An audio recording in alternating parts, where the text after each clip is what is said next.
Marc Raimondi for MMAfighting.com here with Shaun Al-Shatti from MMAfighting.com. We're at Toshiba Plaza just outside T-Mobile Arena in Las Vegas, where UFC 229 finally goes down Saturday night. The UFC 229 ceremonial weigh-ins were Friday, and we got the one thing that many people were looking forward to the entire week, the entire fight week. Yes. The first face-off of fight week in Las Vegas between Conor McGregor and Khabib Nurmagomedov. It was a little bit of a wild scene on stage. There was some pushy, shovey. There was Derrick with an Irish flag. Shaun, what did you think of the weigh-ins? What did you think of the first face-off of fight week between Conor and Khabib? Yes, the ultimate bandwagon jumper, Derrick. It's interesting, man, because with this whole lead up to this fight, not even this week, right? Like, if you just look up the general lead up to this fight, we have been waiting for this moment. We have been teased. We wanted this big spectacle face-off in front of this massive crowd, and we've been to a lot of ceremonial weigh-ins. We've been to a lot of things like this. This is probably the biggest, most populated weigh-ins that I can remember, at least since 189 or 194. The Mendes fight or the Aldo's fight. It was a madhouse in there. It was a crazy scene. We were down on the ground, and it was chaos. I mean, immediately after the weigh-ins, a fight broke out, like immediately behind me. People were just jacked to see this moment finally happen. And once it came, I mean, it felt like Conor McGregor wanted and knew that he needed to turn on that promotional dial just a little bit. He initiated some contact there with Khabib. It seems like hitting the hands is his move. He did that with Nate Diaz too. It's a weird move. Yeah, strange. But it felt like he just knew that there needed to be a little extra push. Threw a little kick as well, a little teep. Yeah, a little teep kick. It felt like, again, he just knew there needed to be a little extra push. I don't know that does anything. It felt like it almost came off a little disingenuous. Like, it was pretty easy to tell what was going on. Like everyone knew that what he was trying to do. Yeah. It was a little bit transparent. In a way, you can appreciate it though. And also, I mean, Khabib just more or less handled it just how he handled this entire fight week, how he's handled the lead up to this fight. Very stoic, very cold, very stone-faced demeanor. Ultimately, it was just good to finally get that moment, to finally get these two in front of this raucous crowd and get that last step before the fight. And the reason we were looking forward to this so much is because on Thursday at the press conference, we never actually saw them together on stage. Khabib Nurmagomedov came, then he left. Conor McGregor came, then he left, and never the twine shall meet. And they finally did meet at ceremonial weigh-ins on Friday. We've been talking about Shaun on many videos this week. Is this the biggest fight in UFC history? Does it feel like the biggest fight in UFC history being here in Las Vegas? Now that we've seen the ceremonial weigh-ins, does it now feel that way? It's interesting, right? Because it's hard to say. We've been to a lot of big fights, and honestly, a lot of those fights are Conor fights, right? Because I remember at UFC 202, it didn't feel like the biggest fight until all of a sudden it definitely felt like the biggest fight. This kind of has that same feeling where once you were inside that arena, I don't know how it translated on the broadcast. I obviously haven't been able to see the broadcast, but in that arena, this felt massive. This felt like a very big deal. There was not an empty seat in the entire setup that the T-Mobile had.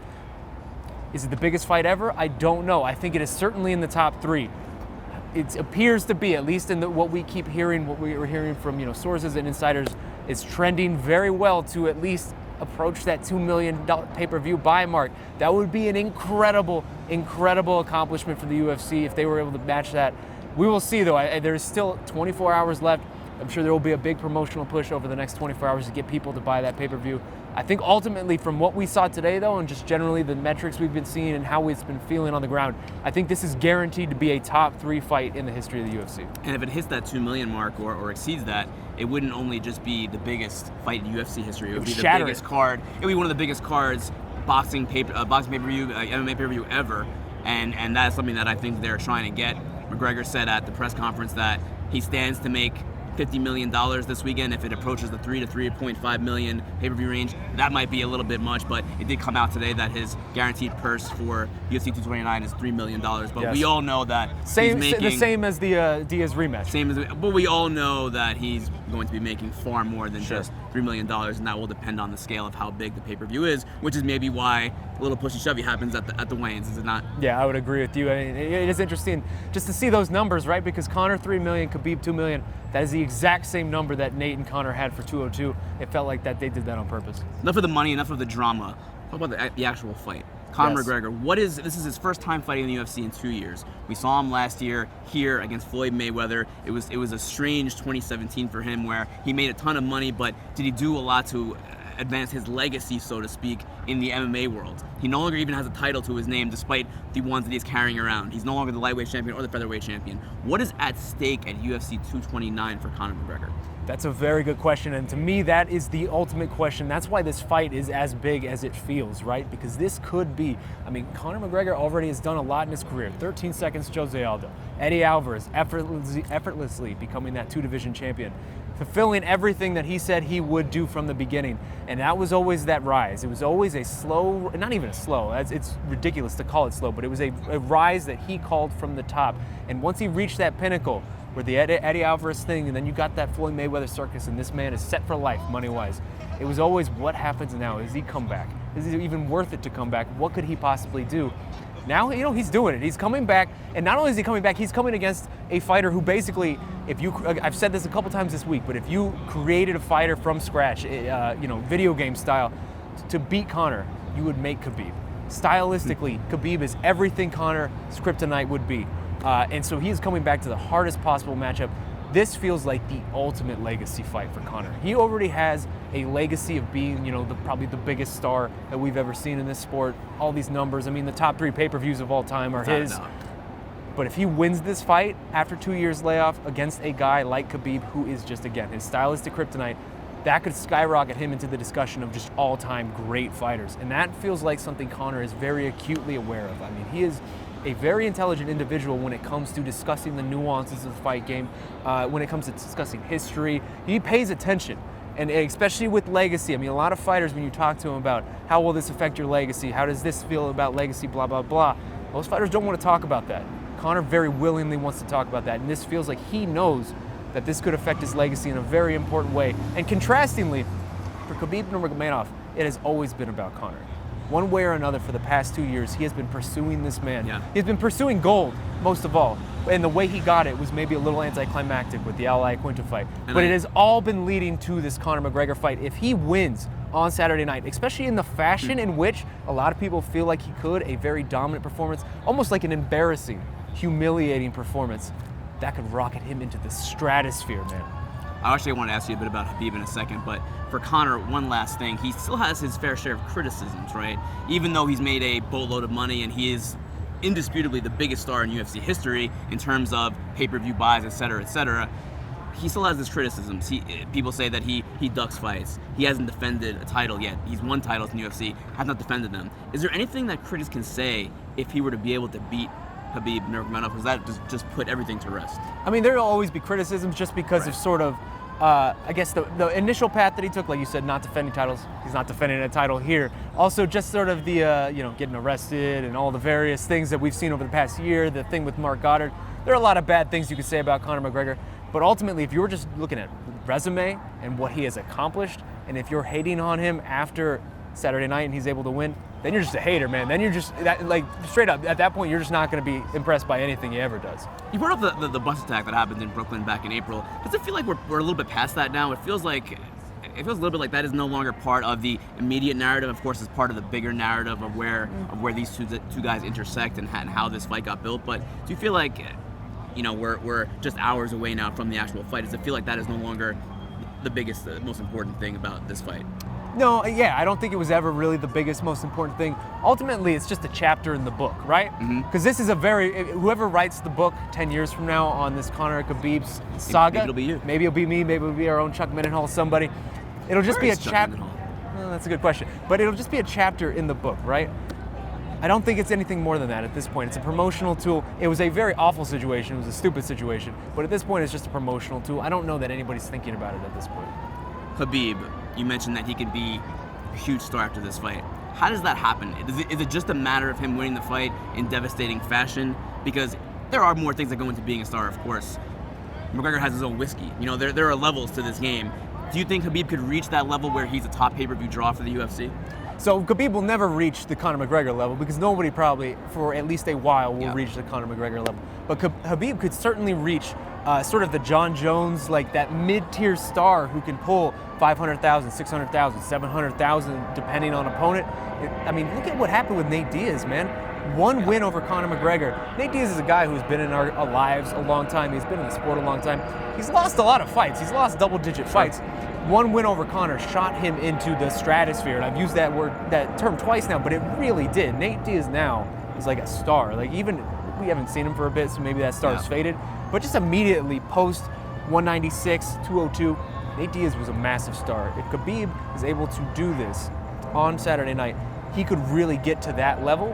And that's the most fascinating part of this fight to me, because I can't think of a big fight, a blockbuster fight, like one of these really just all-time great fights that had such a clear, definitive two outcomes, that where everybody knew that there were one of two ways that this was going to go, and they are so far apart from each other, where either Conor's going to sleep Khabib in the first 2 rounds, something like the Eddie Alvarez or the Jose Aldo fight, or it's just going to be the most humiliating, devastating night of his life. That is what it feels like the two outcomes could be, and they are so far apart from each other. It's funny that you say that, because that isn't just an MMA media trope, because both of us asked a number of fighters on the card at UFC 229 at Media Day, how do you see this fight playing out? And almost all of them said the same thing.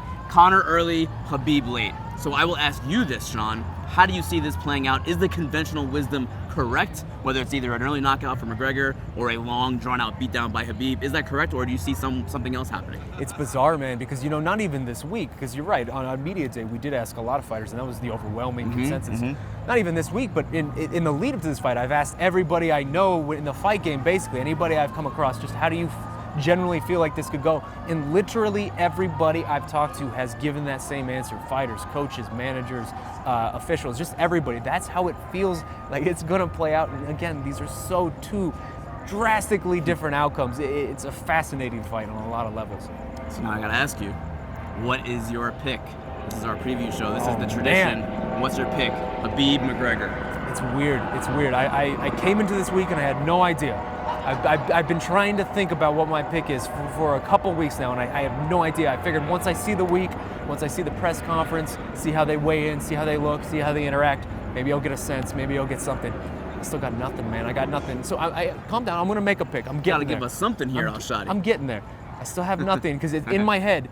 My head is telling me that Conor McGregor is coming from a different sport, a long layoff, again, against a man who basically is good at everything he is not.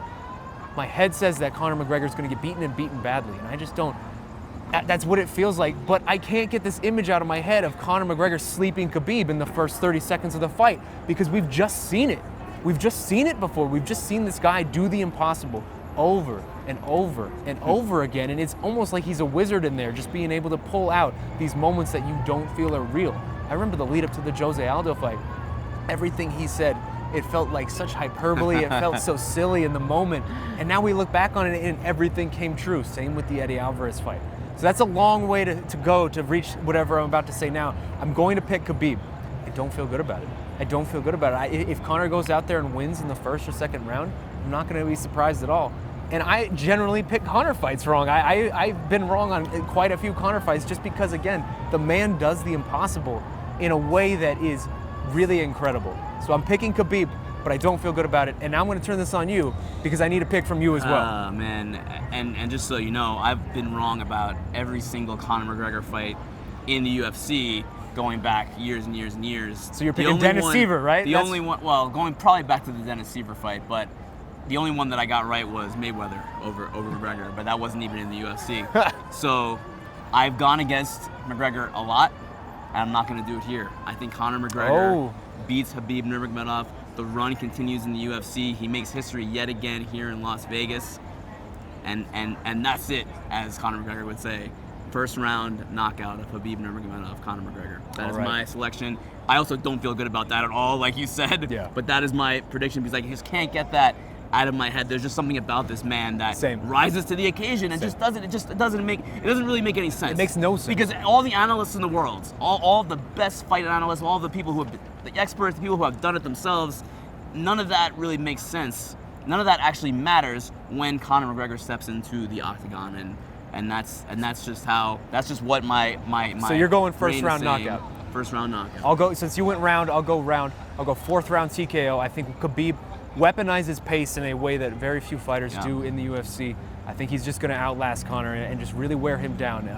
If Conor McGregor stops 30 takedowns, 70 more are coming. I think ultimately he's just going to wear down from that. I can certainly see that happening too. There will be no shoey bets this time around. No, there will not be shoey bets on this one. Let's move on to the co-main event, and it's a really, really damn good co-main event. It's an amazing co-main event. Between two elite lightweights, former champion Anthony Pettis, former interim champion Tony Ferguson, who still believes that he is the true champion because he never really did lose that belt. He just got hurt earlier this year.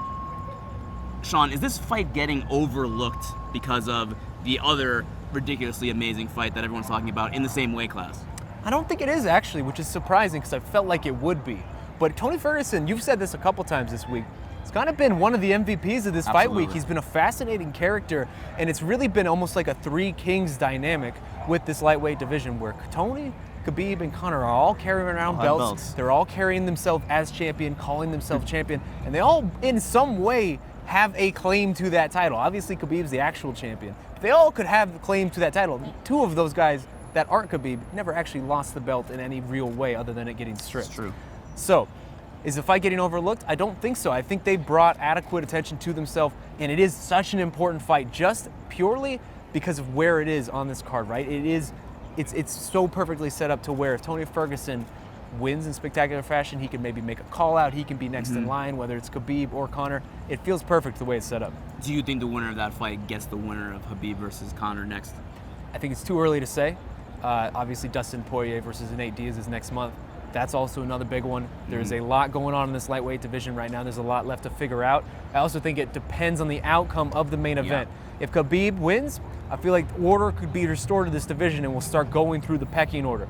If Conor wins, who the hell knows? He could fight GSP, he could fight Tyron Woodley, he could fight Floyd Mayweather. No one knows what he would do next. Floyd Malignaggi. Yeah, there's everything. Probably not Floyd. He could fight The Rock. The world is his oyster if he wins. Would watch that. Would watch. Let's move. Actually, before we move on, who is your pick? How do you see that fight playing out? Ferguson versus Pettis. So I think longtime listeners of MMA Fighting know where I'm going here. I feel like Tony Ferguson is the best lightweight in the world right now. I hope at one point he gets a chance to prove it, but I think he is back. The only thing that concerns me, came back in 5 months from a knee injury that seemed pretty bad. I mean, you talked to his manager, Adi Attar, earlier this week. Adi Attar basically said this man is bionic. He doesn't understand how he got back so quickly. So maybe he rushed it back to try to get to this same spot. You know, he made championship weight today at Wayne's, which was very interesting to me, hitting 155 on the dot. Just in case something happens within the next 24 hours, he is there, able to go in. So I am picking Tony, but there is a little bit of reservations there. Also because Anthony Pettis this week has felt very dialed in, man. He has been laser focused. That Michael Chiesa fight was incredibly impressive. And just the way these two guys' styles contrast and conflict with each other, it feels like a video game fight. Like there is going to be chaos and danger in every aspect of the fight, every scramble, every distance that these two could be in, every possible place that this fight could go. There is immense danger for both men. They could both catch submissions from the bottom. Like who the hell knows at this point? So I am picking Tony. But I am a little worried. Ferguson, not Tony Pettis. Hey, nice. But I am a little worried about the injury, but ultimately I'm picking Tony. Where are you going? I'll say Ferguson too. I feel like, sort of like McGregor, but in a different way, he's on a different mental wavelength than other people are, and he just has that self-belief. Again, not unlike McGregor has, and I think that can carry him a very, very long way because we've seen him in these crazy fights, these crazy wars, and he always seems to overcome. He always seems to find a way to win, and I think that will happen. I think that Pettis will catch him. I think that Pettis is excellent on the feet, and then Ferguson does give openings because it gets into a kind of a wild, chaotic situation, as you said, and I think he can get caught, but I think ultimately Ferguson does take the fight. Moving on now down the main card to big heavyweight fight between Derrick Lewis and Alexander Volkov. Overlooked heavyweight card. Overlooked heavyweight fight. Winner has possible title stakes at hand, but first I want to ask you about a pretty crazy weigh-in situation, a face-off where Volkov came out wearing a traditional Russian hat. During the face-off, Lewis knocked the hat off. Volkov kicked Lewis. Dana White was caught in the middle. Two team kicks at this weigh-in. It is, well, I think Fabricio Verdum started the teep kick as the trendy thing when you get into a kind of an extracurricular activity. Because it goes, if people are holding you back, you still got the leg, right? It goes above the. It's multidimensional. Anyway, what did you make of that situation? Was that real, or was that Derrick Lewis just kind of having fun and promoting the fight? Maybe a little of both. It felt like Derrick Lewis didn't appreciate that there was some level of props involved. Like he flipped that hat off real quick, and Volkov did not like that. I mean, maybe it felt disrespectful to him. It was fun though. I really enjoyed it, and it got me a little more excited for this fight that, again, I feel like a lot of people are sleeping on, man, because Derrick Lewis, okay, I'll start with Alexander Volkov, because he's coming off, former Bellator champion, he's coming off an incredible win over Fabricio Verdum, a very big win. Like you said, he could be next in line for the title if he wins this. Derrick Lewis, though, man, he's won 8 of 9, and I feel like, you know, I know the Ngannou fight wasn't the greatest. Obviously, it was pretty bad. And I got a shoey from you out of it, so in my mind, it was an amazing fight. That was a good face-off. I'm the only person in the world that feels like that was a great fight because of that, but I digress. But he has won 8 of 9 at this point in the heavyweight division. A win on Saturday would make it 9 of 10. That's an incredible run at heavyweight. No one wins 9 of 10, especially fighting the level of competition that he consistently fights. I've said this a couple times this week, but I feel like we have long thought of Derrick Lewis as sort of this guy who's going to come in, gives fun fights, win some, lose some. That's not who he is anymore, man. He is an elite level talent. And if he wins on Saturday night, he should be right there for the title. Does he win? I think so. I'm picking Derrick Lewis, but this is another one where I don't feel good about it just because his back issues, man. These back issues continually seem to have wrecked sort of the momentum that he has been able to build.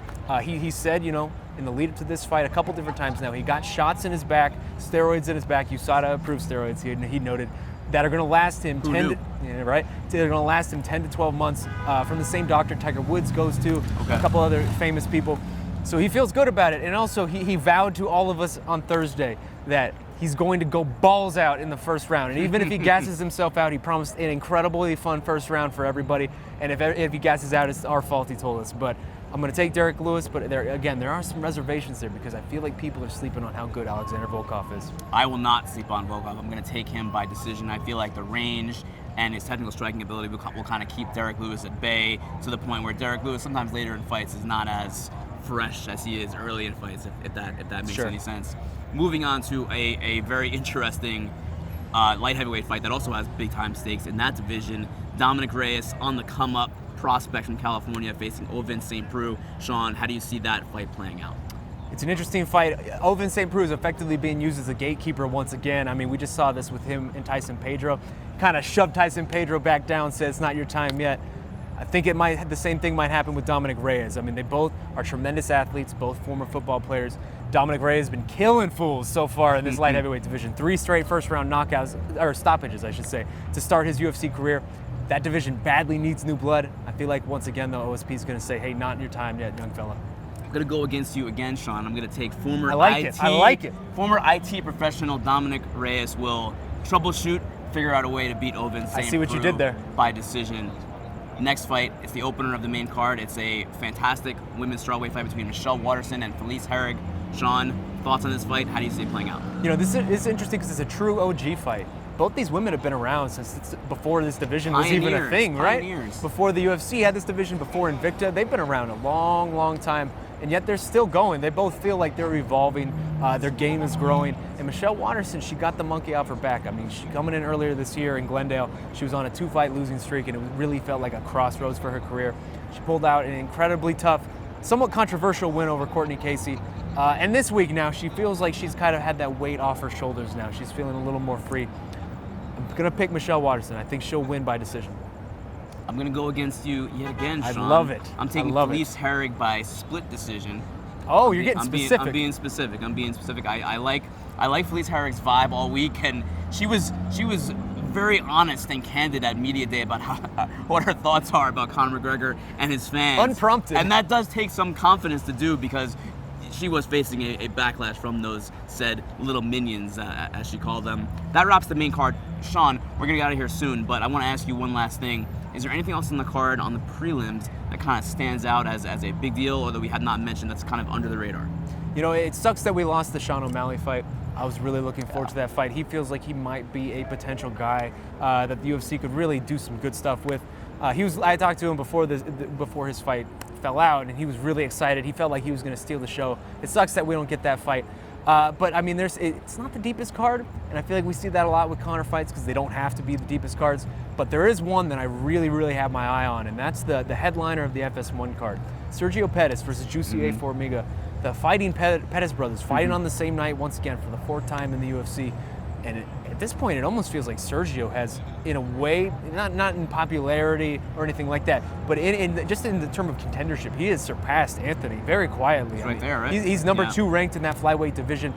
He just coming off an incredible win over Joseph Benavidez, and I mean, he told me on Thursday that he even had doubts about himself coming into that fight, because I mean, that's Joseph Benavidez has long been the number 2 in that division.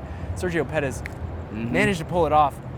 I think at this point, this is a fight where basically he's just holding his spot. He almost felt like he was the number 1 contender, and that got derailed because of what happened with Demetrius Johnson and Henry Cejudo. But that fight between those two really could decide the next number 1 contender in that division. I'm keeping my eye on that one. And he probably would have been next in line had DJ beaten Cejudo. Yeah. In August. My under the radar pick is the Tanya Evinger-Aspen Ladd fight. That's a good one. It's interesting on a number of levels. Evinger is coming off a devastating knee injury that she sustained earlier this year. She was training with some person off the street in her gym in Houston.